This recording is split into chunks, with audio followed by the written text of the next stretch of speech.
And good morning, South Jersey. Welcome to the King Arthur Radio Show, the King of Common Sense, 10 after 6 on your Saturday morning here on 1020 AM, 101.3 FM. We're on the internet, WIBG.com. And Memorial Day weekend, we honor those who made the ultimate sacrifice. And you just heard America the Beautiful. And can you imagine that you love your country so much that you're willing to risk your own life, sacrifice your own life for it?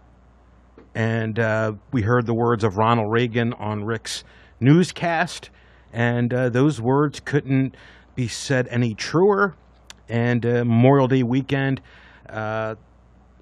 love everybody who's here, even the crazy drivers from Pennsylvania. Welcome to the Jersey Shore and to the King Arthur Radio Show, the King of Common Sense, right here on WIBG Radio. My uncle passed away in Vietnam. We honor him. My Uncle Art, April Kaufman, my former co-host, who was a warrior in battle for veterans. And my mom, Sharon, who's no longer with us, and she had to endure the scars of losing her baby brother. And interestingly enough, the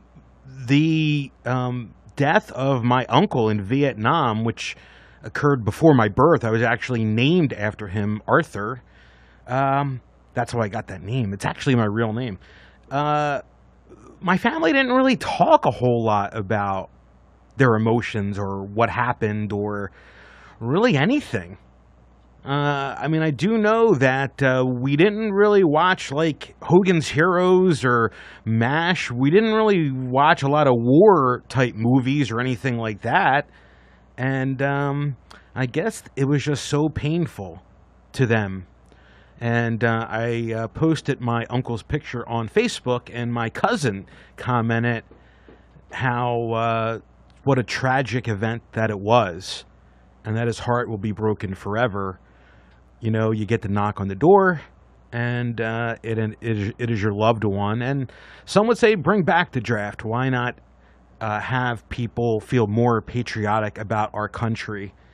But Memorial Day weekend is upon us, and we just love our veterans. And especially that Joe Griffey's out there, Vietnam veteran, and the most extraordinary veterans advocate. Joe's phone literally doesn't stop ringing like 24/7, and he has a magical way of directing people into the right direction. And God bless Joe Griffey's, his show, the Welcome Home Veteran Show. You don't want to miss that today at 2 o'clock. What a blockbuster he has.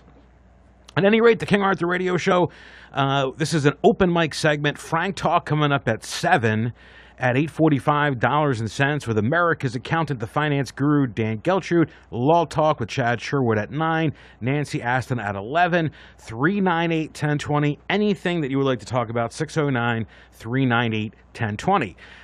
So we're right here at WIBG Radio in Ocean City, and 65 degrees driving in here. Was yesterday like the most picture perfect day that you've ever seen? I mean, it was out of like a novel, and bright, beautiful sunshine, and you had the breeze coming off of the ocean.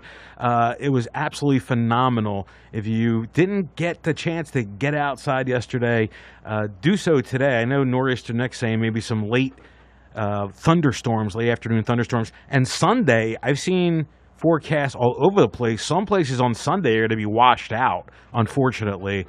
But we started off the Memorial Day weekend phenomenally yesterday. What a beautiful day it was out there, and just happy to enjoy it. And again, the phone number, if you'd like to call in, 609-398-1020. And we're here at the great WIBG, and I don't do it often, but we've came back to radio close to 10 years ago. August of 2018 is when I made my reappearance on talk radio. And I was more of a sports junkie and a sportscaster. I started off in high school Well, first, I used to call all the DJs and bug them, and I wanted to break into broadcasting, and I would rate all of the famous baseball broadcasters and ask them for advice. I don't know how many times I wrote Harry Callis, and he would actually write me back. At least I think he wrote me back. And just to get advice, I would call all the local DJs, and at any rate, I did a impromptu sports report on a sports talk show, the Sports Corner, and one of the DJs that I had been conversing with happened to be the program director at a radio station on Chelsea and the Boardwalk at the time, and he said, "That sports report was phenomenal. We want you to intern here doing high school sports." And I think I was at my sophomore year in high school.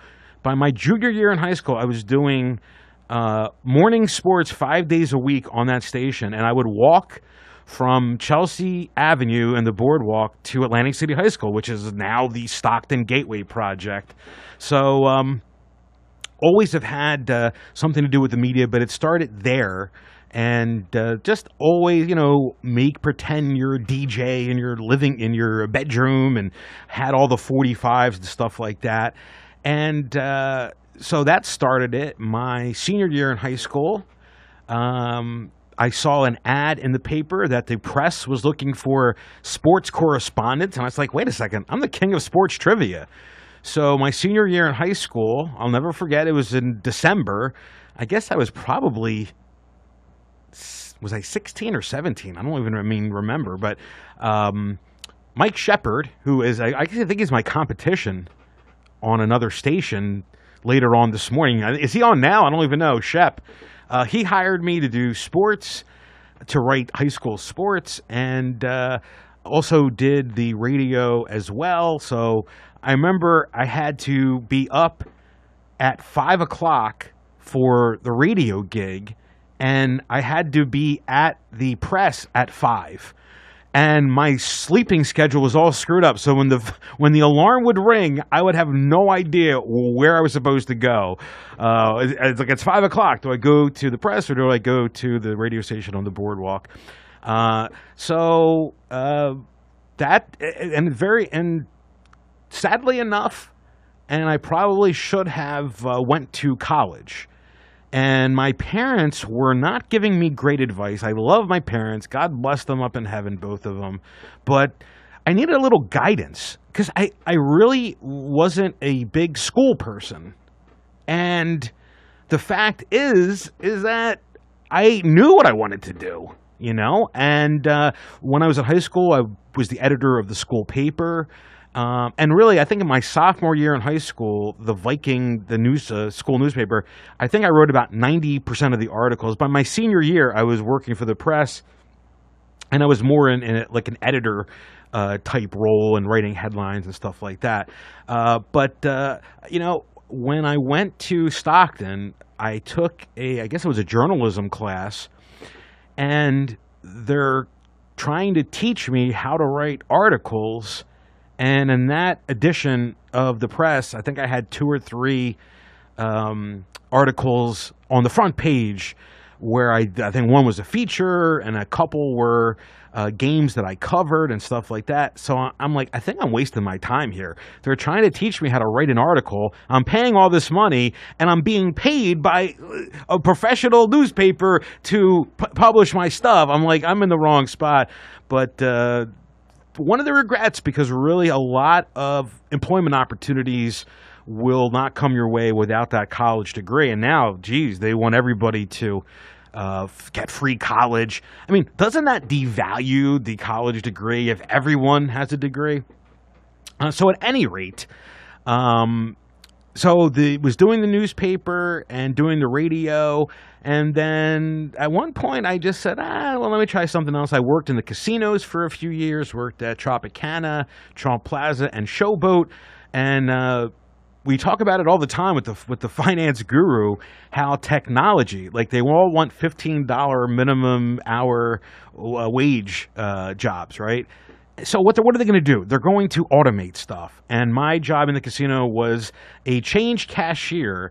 And so they automated my job. Now now there's no even change. It's all electronic. You throw the money in, the credits show up on the slot machine, and there you go. And then you play.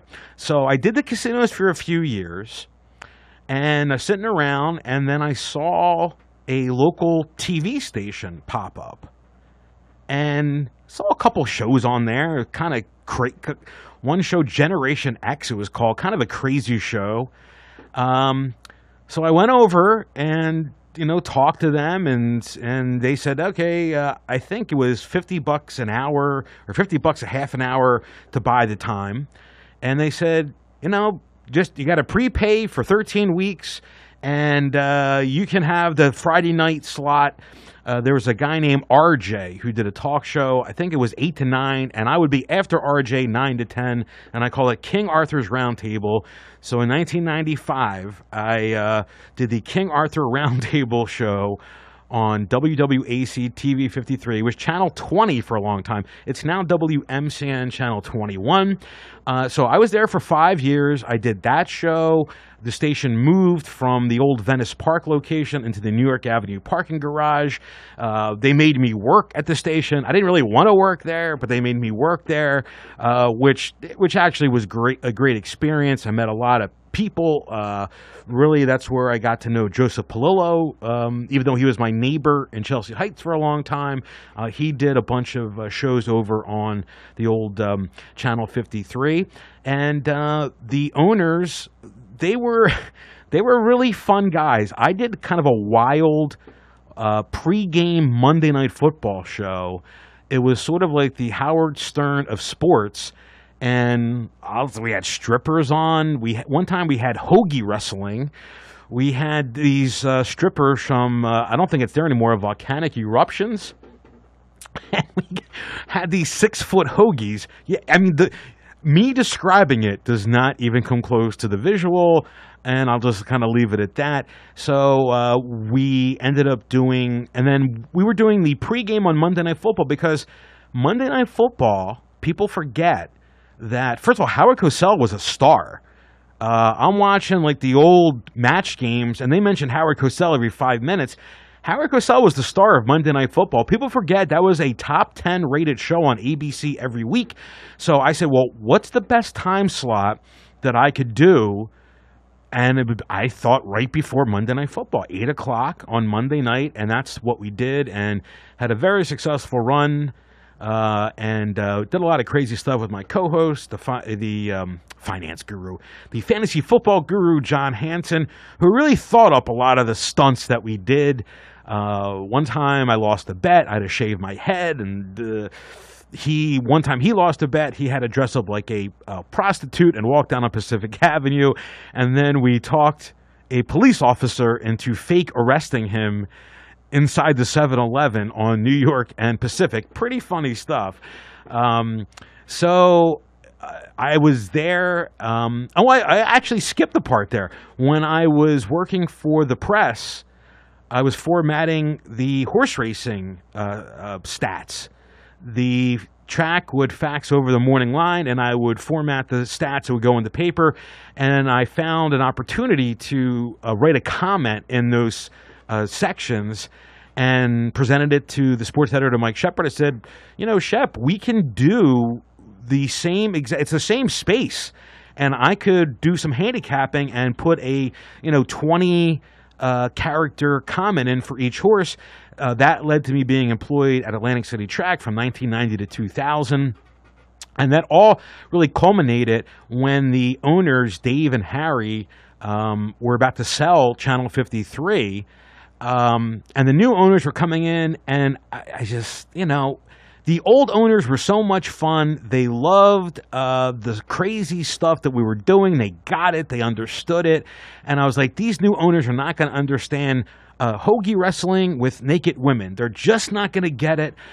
So I I think it was one of the first few jobs that I applied for was at the Daily Racing Forum.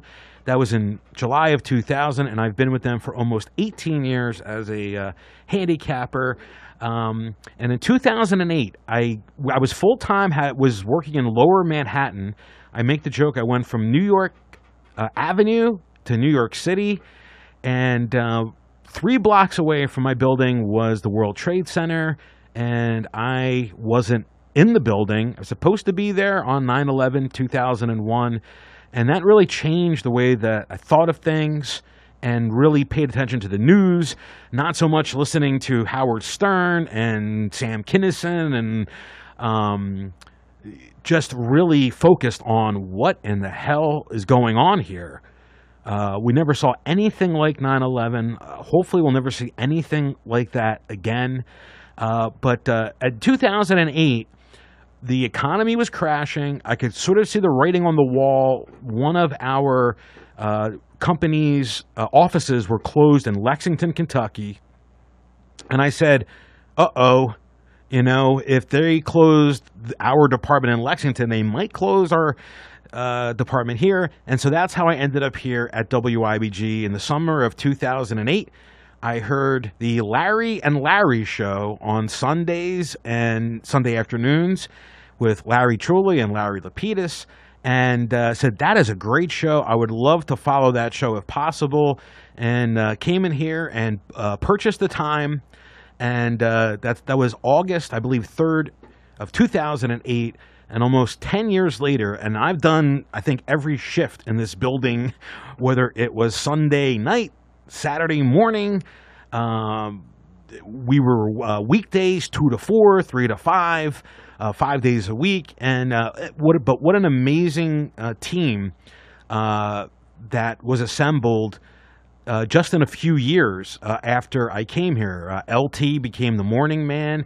You had DK doing 9 to 12, Michael Savage, myself. Betson in the afternoon, Champ Hoffman on Saturday. What an amazing lineup that we had here. And a little bit more than 5 years ago, unfortunately, guess it didn't work out, and we're still doing Saturday stuff. But what a great lineup that we had, and I still, when LT calls in, I'm sure he's listening, the best morning man in our market.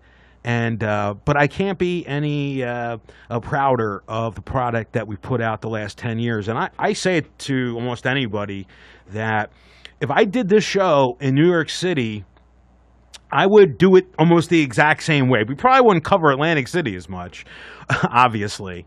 But I think with the passion, with the, one of the things that is the downside of this business is the fact that there's a financial aspect to it. So you're the host and you're the salesperson. You're supposed to be a journalist, but you're trying to sell ads.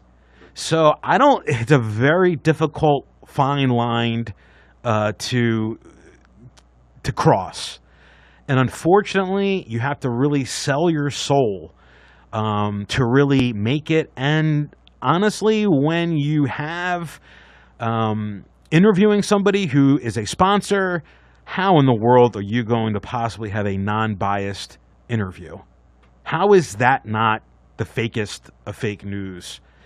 And that's where, we have to come to terms in talk radio and the future of it.